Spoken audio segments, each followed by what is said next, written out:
जैसा हमने last part में देखा था कि सोंजू जेम्स के फादर को मार देता है, जो कि साउथ ड्रैगन क्लैन के किंग थे, और उन्हें मारकर उनकी गद्दी ले ली थी। जेम्स अपने फादर की मौत का बदला लेने के लिए सोंजू से फाइट करता है, पर सोंजू काफी ज्यादा स्ट्रांग था और जेम्स काफी ज्यादा घायल भी हो जाता है। इसलिए तियान सोंजू को लेकर कहीं चली जाती है, जिसके बाद जियाओ को इसका पता चलता है और वो अपने क्लैन के लोगों की मदद करने आता है, जिन्हें सोंजू के लोगों ने कैदी बना रखा था।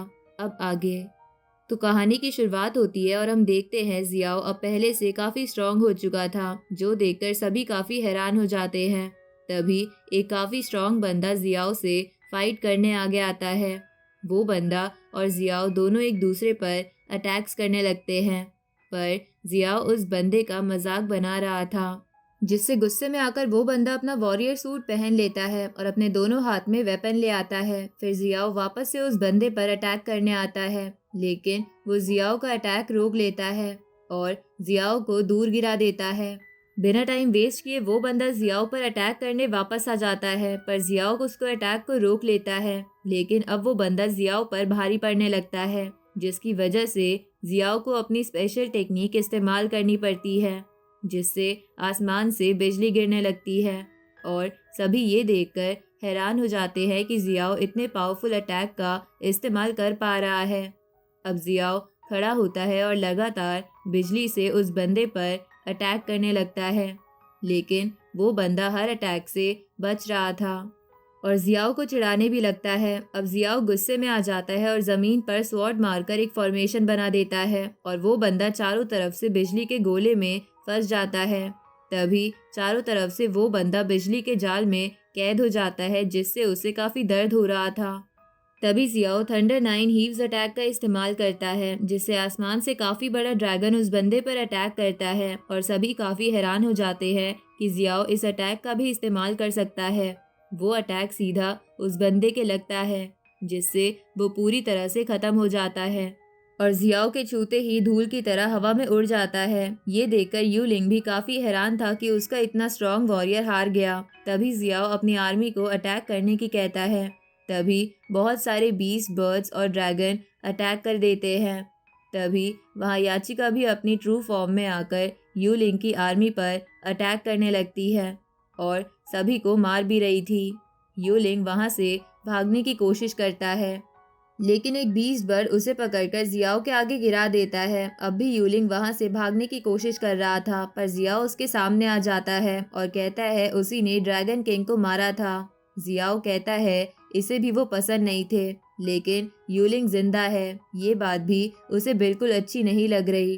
तभी जियाओ अपनी स्वॉर्ड से काफी स्ट्रॉन्ग अटैक करता है, जिससे यूलिंग के पेट में छेद हो जाता है और वो तुरंत ही मर जाता है। अब आउली और याचिका जियाओ के पास आ जाते हैं। आउली जियाओ की तारीफ करने लगती है कि उसने अकेले ही सभी को बचा लिया, पर जियाओ तो काफी शर्माने लगता है, क्योंकि वो आउली को काफी पसंद भी करता है। अब जियाओ अपनी तारीफ करने लगता है कि वो लोग तो काफी देर से आए, उसने पहले ही शैडो आर्मी के आधे से ज्यादा लोगों को खत्म कर दिया था। लेकिन आउली बताती है कि उनकी साइड के भी कई लोगों को काफी नुकसान पहुंचा है। जियाओ भी हाँ कहता है और बताता है अगर फाइट के बीच एंशिएंट ड्रैगन ने उसकी मदद नहीं की होती तो वो शायद उस बंदे से जीत ना पाता। तभी ईस्ट के किंग सामने आते हैं और जियाओ की तारीफ करके कहते हैं कि सिर्फ उसकी वजह से वो आज़ाद हो पाए, और शायद जियाओ नहीं आया होता तो शायद अब तक वो सभी मर चुके होते। अब सभी लोग जियाओ की तारीफ करने लगते हैं और चिल्लाने लगते हैं कि वो एक हीरो है, लेकिन जियाओ उन्हें शांत करता है और उनसे पूछता है कि क्या किसी को पता है उसका भाई जेम्स कहाँ है। तभी एक सोल्जर बताता है उसने ड्रैगन किंग जेम्स को नॉर्थ सी की प्रिंसेस तियान के साथ देखा था। आउली बताती है शैडो आर्मी अभी तक नॉर्थ सी तक नहीं पहुंची है, तो हो सकता है कि जेम्स वहीं हो। जियाओ कहता है फिर तो उन्हें नॉर्थ सी जाना चाहिए। तभी वहां जियाओ की ग्रैंडमा आ जाती है। उन्हें देखकर जियाओ थोड़ा टेंशन में आ जाता है, क्योंकि वो आते ही जियाओ को मारने लगते हैं और उसके मुंह पर एक स्कार्फ भी बांध देती है। तभी किंग ग्रैंडमा से आकर पूछता है कि वो इतने दिनों से कहाँ थी और शैडो आर्मी ने उन्हें परेशान तो नहीं किया। ग्रैंडमा बताती है वो लोग उनके रूम से सामान ले गए पर उन्हें कुछ काम का मिला ही नहीं, तो वो सभी चुपचाप चले भी गए। अब ग्रैंडमा बताती है कि उन्होंने सुना है कि जेम्स नया किंग बन गया है, इसलिए वो उसे एक डिवाइन वेपन देने आई थी। तभी जियाओ पूछता है कि वो कौन से डिवाइन वेपन की बात कर रही है। ग्रैंडमा बताती है कि ये वेपन प्यार की पावर से बना है। जब उसके ग्रैंडपा और वो प्यार में थे, ये जब की बात है। लेकिन एक दिन उसके ग्रैंडपा को जाना पड़ा जब उन्होंने इस वेपन को बनाया था। जियाओ इमेजिन करने लगता है कि उनका प्यार कैसा रहा होगा, जिससे उसे काफ़ी अजीब फील होता है। इसलिए वो ग्रैंडमा को जल्दी से वेपन दिखाने की कहता है। अब ग्रैंडमा उस वेपन को बाहर निकालती है, जो कि काफ़ी ज़्यादा चमक रहा था, जिसकी वजह से किसी को कुछ नहीं दिख रहा था। जब वो वेपन चमकना बंद करता है तब सभी देखते हैं वो तो सिर्फ एक बड़ी सी मछली है। ये देखकर सभी की उम्मीदें टूट जाती है। ग्रैंडमा उसे जियाओ को पकड़ा देती है, पर जियाओ उसे किंग को पकड़ा देता है और उसका ख्याल रखने की कहता है। अब ग्रैंडमा जियाओ को जेम्स समझकर गले लगा लेती है, पर जब जियाओ बताता है वो जेम्स नहीं है, ग्रैंडमा पीछे हो जाती है और जियाओ से कहती है कि जब वो जेम्स से मिले उसे ज़रूर कहे कि उसकी ग्रैंडमा को उसकी बहुत चिंता हो रही है। अब ग्रैंडमा जाने लगती है और जियाओ भी नॉर्थ सी के लिए निकल जाता है। अब हम नॉर्थ सी का सीन देखते हैं जहां जेम्स तियान के साथ था और तियान ने उसकी सारी चोटें भी ठीक कर दी थी। जेम्स तियान को बताता है कि उसे हमेशा ही रेड एविल ड्रैगन का सपना आता रहता है, लेकिन हाल ही में वो काफ़ी बढ़ गया है। हमें पता चलता है जेम्स की आंखों पर जो अटैक हुआ था उसकी वजह से वो अब देख नहीं सकता। फिर जेम्स ईस्ट के हालात के बारे में तियान से पूछता है, जिस पर तियान बताती है कि ईस्ट हार चुका है और सिर्फ अकेली वही जेम्स के साथ भागने में कामयाब हो पाई।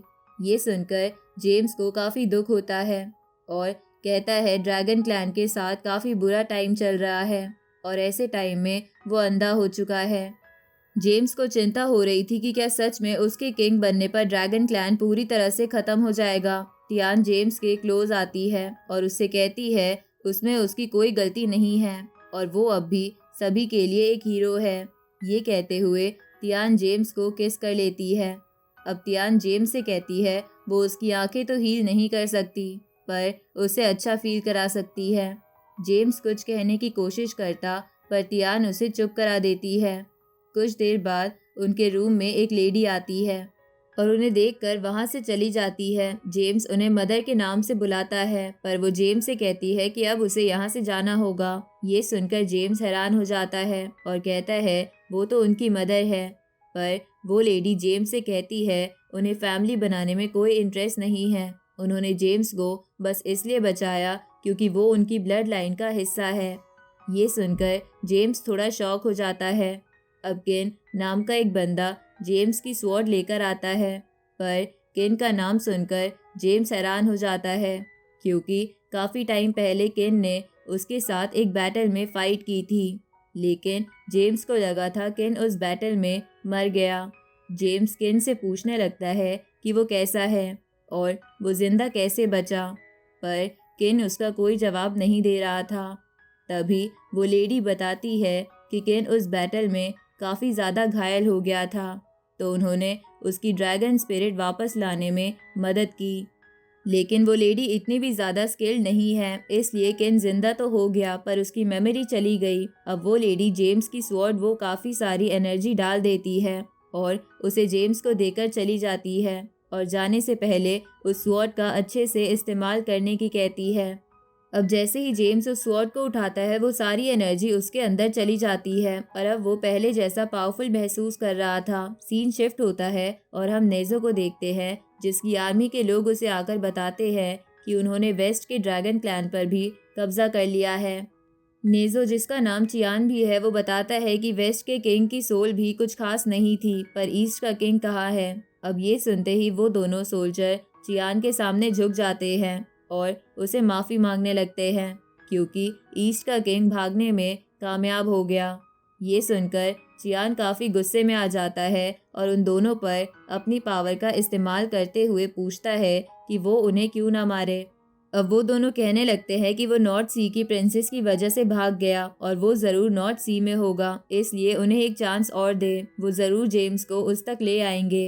अब चियान अपनी पावर रिलीज करते हुए अपने एक काफ़ी स्ट्रॉन्ग सोल्जर लिन को आर्मी तैयार करके नॉर्थ सी पर अटैक करके उसे भी ख़त्म कर देने का ऑर्डर देता है। लिन भी तुरंत अपने मास्टर की बात मानकर काम पर लग जाता है। अगले ही सीन में हम देखते हैं शैडो आर्मी नॉर्थ सी की वॉल्स के सामने पूरी आर्मी के साथ खड़ी हो जाती है और उनके साथ सोनजू भी था। अब तियान सामने आती है और पूछती है कि वो कौन है और यहाँ क्यों आए हैं। सोनजू तियान को एडवाइस देता है कि अब भी टाइम है, उन्हें शैडो आर्मी के सामने सरेंडर कर देना चाहिए, लेकिन तियान सोनजू की बेइज्जती करती है और ऐसे सरेंडर करने से मना कर देती है। सोनजू भी आर्मी को अटैक करने का ऑर्डर देता है। पूरी आर्मी आगे बढ़ने लगती है। तभी हम कई साल पहले का सीन देखते हैं जहां सोनजू एक लड़की के साथ मजे कर रहा होता है, लेकिन तभी वहां वही लेडी आ जाती है जिसे जेम्स मदर कह रहा था। असल में वो सोनजू की वाइफ है और वो सोनजू से कहती है कि वो उसे हमेशा के लिए छोड़ रही है और वहां से जाने लगती है। इससे सोनजू थोड़ा गुस्से में आ जाता है, लेकिन तभी वो लेडी उस लड़की को बर्फ में जमा देती है जिसके साथ सोनजू मजे कर रहा था। वो लेडी बाहर आ जाती है जहां जेम्स और जियाओ भी थे और वो काफ़ी छोटे थे। वो लेडी उन्हें भी बताती है कि वो हमेशा के लिए जा रही है और वो हमेशा ट्रेनिंग करते रहे और काफ़ी स्ट्रांग बने। जियाओ ये सुनकर रोने लगता है, पर जेम्स उसे चुप कराता है और वो लेडी वहाँ से चली जाती है। और इसी के साथ ये पार्ट यहीं ख़त्म होता है।